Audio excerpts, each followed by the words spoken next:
My name's Will Catlett, and I'm a voice of hope. So I grew up in Virginia. It's a small little pocket called Delray. Shout out to everybody from Delray. And when I left Virginia, it was more like I was going to walk on to play basketball at Iowa State University. But, you know, that didn't kind of work out that way. So after getting cut like 3 times in high school, I was like really fighting for this basketball dream. But going to Iowa, I ended up meeting my boy Antoine Washington, and he got offered to play basketball in California. So we met after I left Iowa State. I went to a junior college called Ellsworth Community College, and we met there. And we was outside of his dorm room talking about the Bible. Actually, that's how we kind of met. And so then he got offered to go play ball in California. I was like, yo, bro, see if they can get me to go with you. And so that happened. So then we went to California, took a plane, never been to California at all. Took a plane to California, went to Bakersfield. This is like 2001 at the time.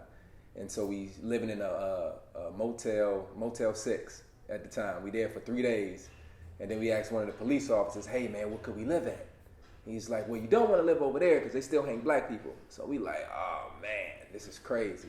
But the coach that we had worked out with, he had a brother that coached at Mesa Junior College in San Diego. And I have an auntie that lives in San Diego. So we caught a 5-hour bus ride to go to San Diego. And so that's kind of like how the basketball dreams kind of started. And then from there, I kind of really got out of that vehicle. As I'm making my rounds in San Diego, playing on the basketball team, I kind of met this guy named Kendrick Dow who was doing poetry. And so I ended up reading something to him. We was all in this black study class. Ended up reading something to him, and he read something to me. And I was like, oh, yo, son, I got to get my weight up. Yo, you like the dopest poet ever, you know? And so from there, I started doing spoken word poetry. I was writing plays.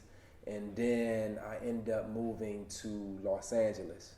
And I had met a guy that was from Maryland, which is the D.C., Maryland area where I'm from. And he said, man, yo, I'm an actor. But how we met in like a Foot Locker. And he had like the whitest teeth I've ever seen in my life. And I was like, yo, bro, how did you get your teeth so white? So that's how the conversation started. And so then I started taking acting class. And I believe the first gig that I got with acting was a TV show called Trauma. And I'm getting ready to go shoot the show in San Francisco. And they canceled the show. So I'm like heartbroken. I'm like, God, come on. Why you gonna give me this if they're gonna cancel it? You know? But right after I ended up doing a Target commercial. So that kind of made up for the money I lost. I still got paid, but I didn't get a chance to do the show. And I was like, oh, if I do this, I'm going to break into the game. It's going to be on. But, you know, it kind of didn't work out that way. So after the Target commercial, you know, I got a commercial agent. And so I'm doing that whole thing. And then I'm taking the acting classes, but I'm not really finding the roles that I want to do. So from there, I kind of picked back up the pen. And so I started writing again. So, you know, I wrote a one-man show called Speak to the King. So I was able to play these different roles in these different parts. You know, you would get roles here and there. You know, you do the audition process. And that's like a whole nother learning curve as an actor. You know, because you can be the best in your class in acting, but when you go to the audition, you got to deal with nerves. You got to deal with, you would study the script and you would know it. But then you get in the room and it's gone. And you like, yo, where did it go? You know, so, and that's just a part of the process of you actually getting comfortable and knowing that you're coming to share your interpretation of the role versus, are they going to pick me? You know, and when you look at a casting director is always going to pick the role. So whoever does the role is who they're going to pick.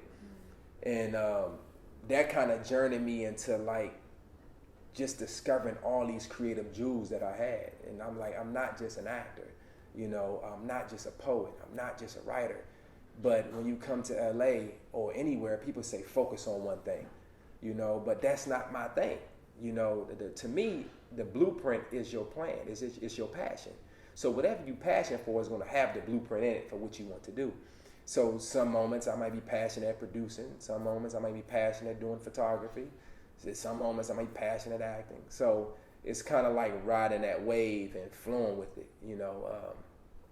Then I didn't think, you know, the internet would be as big as it is now. You know, I've done The Mentalist. I did an episode of Southland, but that episode didn't make it. So it's like, they didn't make the episode. I knew that wasn't going to make it, though, because they shaved my face. And I'm supposed to be playing like a police officer that's been on the force for some time. And I look like I just got fresh off the boat out of the rookie camp type of thing. So that didn't work out. But I ended up, after that, then things went quiet on like the auditioning scene. And so I started doing some things on the web. And that was Black and Sexy, that guy. So my boy Jeremy, we call him Heavy. And shout out to my man Heavy. He said, yo, Will will be dope at this role. So I ended up auditioning for it for 3 times. And then we ended up doing 3 seasons in the movie. And then that led to me meeting Jamila Biggs and James Bland and C.G. Campbell. And I ended up coming on there to do First. I played Charlie. So I kind of just been, when there's no work, like I'll create the work.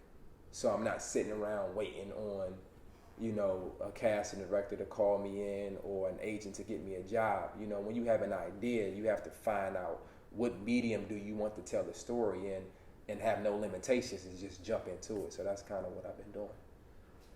Looking back at the journey, my journey as I'm still journeying along this process, I remember being sitting in my car at the University of Laverne, and I was getting ready to stop playing basketball. So I'm at a Division III school. Things are not going the way that I see them, and I'm taking up radio broadcasting and television at the time. So I'm thinking that I'm going to go into radio, and so I'm working with Big Boy in the morning when he was at Power 106. I'm doing sales, and I'm putting files in together. They got this like ruler thing, and I'm putting files. I'm like, I don't like this. I'm not going to do this. This is not what I'm supposed to do. You only make $40,000 a year, and then you got to wait till somebody leaves the air in order to get on the radio. And then I don't want to listen to the same songs all the time. Nah, this ain't for me. And so I'm sitting in this car, and I called my pastor that's in Iowa at the time.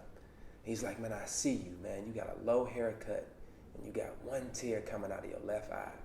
And I'm like, yeah, that was true, because I'm like, well, where do I go? I'm at a transition in my life, and I've been doing this sport, for 18 plus years. I've been playing basketball, and then I'm like, well, what am I going to do? And then he said, well, I'm not going to say that you're going to do what I'm doing, but it's not far-fetched, as far as you being a pass or whatever the case may be. But, I started out this way. But the more and more I thought about it, it was like basketball was never my dream. I believe God used it as a vehicle.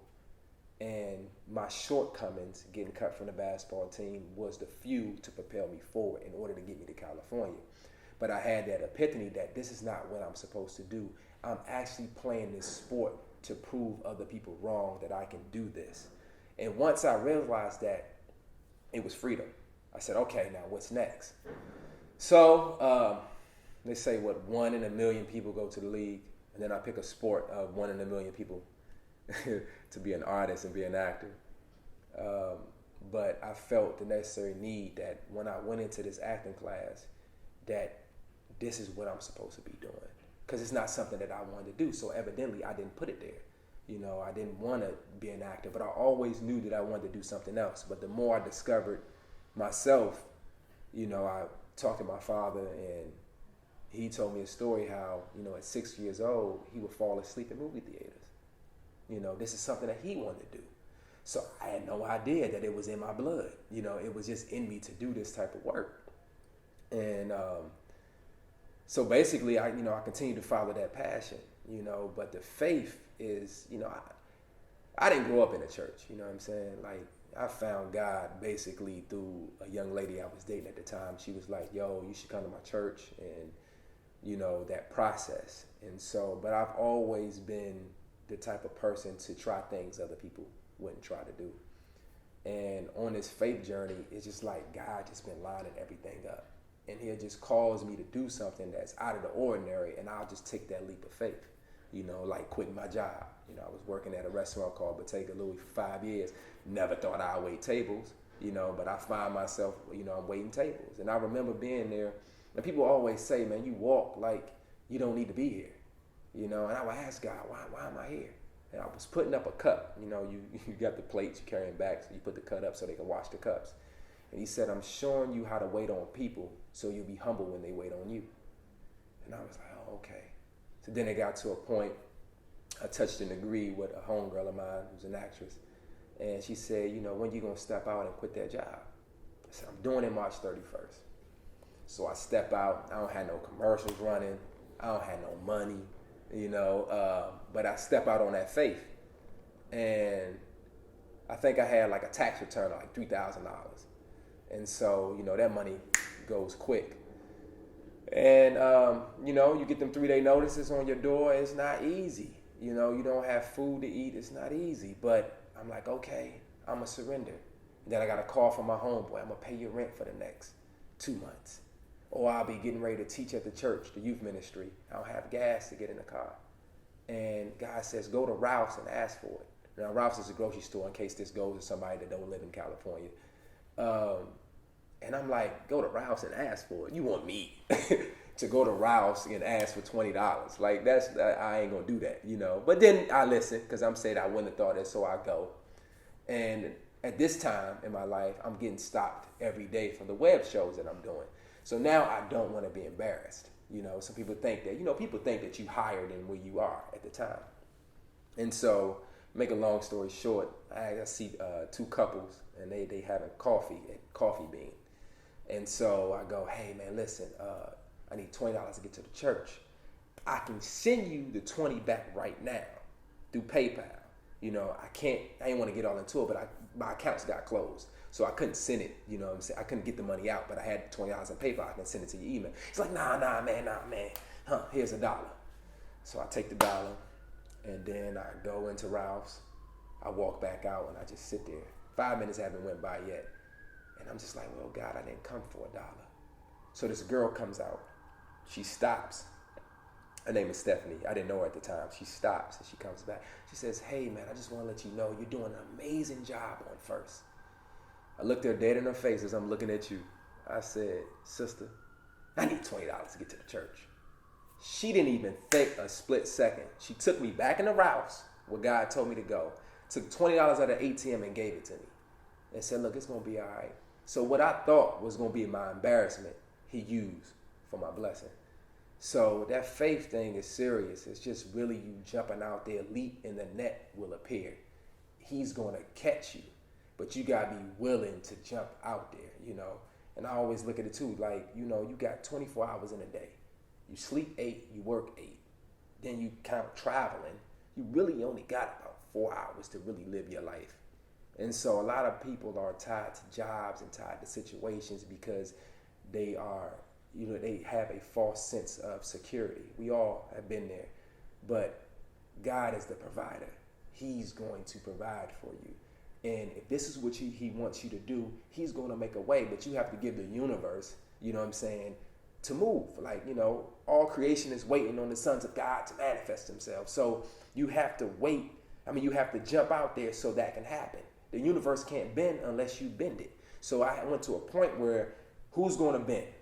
Am I going to bend or is universe going to bend on my behalf? And I decided I wasn't going to bend. So here I am, you know, doing this interview with you, you know, following my dreams and my passions. And I don't know what's next. You know, I'm here and I'm open to see where I'm going to be at. You know, I have a passion. You know, I know what I believe that is going to happen, but I've quickly learned to just stay open and look for the little things. You know, sometimes we want the big career, which I will have. I'm very sure of that. But it may come in a small package. You know what I'm saying? So you're looking for the Oscar, but it's coming through the plays. It's coming through the short films. It's coming through the things you're doing on the web. It's coming through public speaking. Who knows how he's going to form this thing, but it's going to happen. So while being on this journey and being open, you know, another thing that I became open to was, you know, mentoring the youth. It's funny how things work. Actually, my mind is replaying some things in my mind as I'm talking about it. I always thought that sometimes that you had to be on, whatever on is, for people to listen to you. And when it came to mentor and mentorship. But I remember actually going to, you know, Bayview Church in San Diego. I think I'm 22 at the time. and I'm like running this youth ministry. I'm like, man, I put down everything else that 22-year-old college cats do, and I'm like, I'm gonna focus on this youth type of thing. But a guy there, he had said to me, he said, slow down, you're moving too fast. And it crushed me because I knew what I was sacrificing in order to be in this position. But at the time, I'm not as aware of, the different attacks that come to you. And so I stopped. And then I end up, as I'm coming to LA, I think we've been doing Generation 1, which is a youth ministry, for about 4 years now. And another young lady named Gabby was like, hey, you need to come over here and mentor these young boys, which I was already kind of doing because I had a young man named Camille McFadden who was on a Disney show. So me and him was really close. I was mentoring him, individually. And it woke back up that gift, that some of the things that I can say to them that I didn't have, no one said to me, just like it's a process, relax, it's gonna happen. But you find that the youth deal with more suicide than you would actually think of. And I've been there, at 22 in college, things not going right. You just wanna exit out. You don't know why, you just do. And so I'm able to speak to them and say, man, you have your whole life ahead of you, or it's the kids dealing that don't have father figures. And that's such like, the home is where you get your first love, just like a woman that has her father, she learns how to love her first man is her dad. And then my mom will always say that a man voice carries, a woman doesn't. So if a father say, sit down, the boy will listen, versus mom say, sit down. It's just a different type of energy. And from, the mentorship part of it is very important because you're able to do teacher, you're able to share with the youth, and they're able to enlighten you and share things with you as well. I remember my boy Camille. We in his dressing room at the time, and I said, "Man, look at this. You got your own dressing room. You got your TV there. You got your bathroom where you can shower." And he just like stopped for a second. He was like, "I haven't even thought about it." And I said, "Bro, enjoy the journey. Enjoy the process. You are further along than I am at this time. So I'm getting advice from you. That's one thing about me. I don't care if you're 14, 12, 9, a baby. If you got something to say, I'm going to listen." And I said, enjoy the journey, man. I remember being in the car with you when you was 15, telling you that you're going to be one of the biggest stars in the world. And look, you on your road. And he's like, man, I never thought about that. And as adults and kids, sometimes we so focus on getting there that we don't see the process. So we able to talk and share laughs and just be that big brother, or to that young woman that doesn't have a father in her life, to be that older brother or that dad figure, or just to hug. Like some of the girls, they just need hugs. So I hug them real tight and just know that you loved. You can do anything that you want to do. And I know it sounds cliche because we taught these things, but when you really think about it, if you knock off the limitations off of your mind, there's nothing impossible for you. And so that's the thing I love about it. And I love it keeps you young. I got some 18-year-old roles that I want to play. I got to stay young for a minute, So that's kind of where I'm at with the mentorship. So, on along the lines of mentorship, I have an amazing father. I was lucky to grow up with my dad and my mom. They've been married. They just had the anniversary for over 35 years. And, growing up, I have some friends that didn't have pops in their lives, or they come from a single parent household. And one of my boys, Bobby Anderson, he was like, and it just hit me just now, like when we were kids, he would say, "You so lucky, man, that you got your dad." Now he knew his dad, but his dad went in the home, you know what I'm saying? So,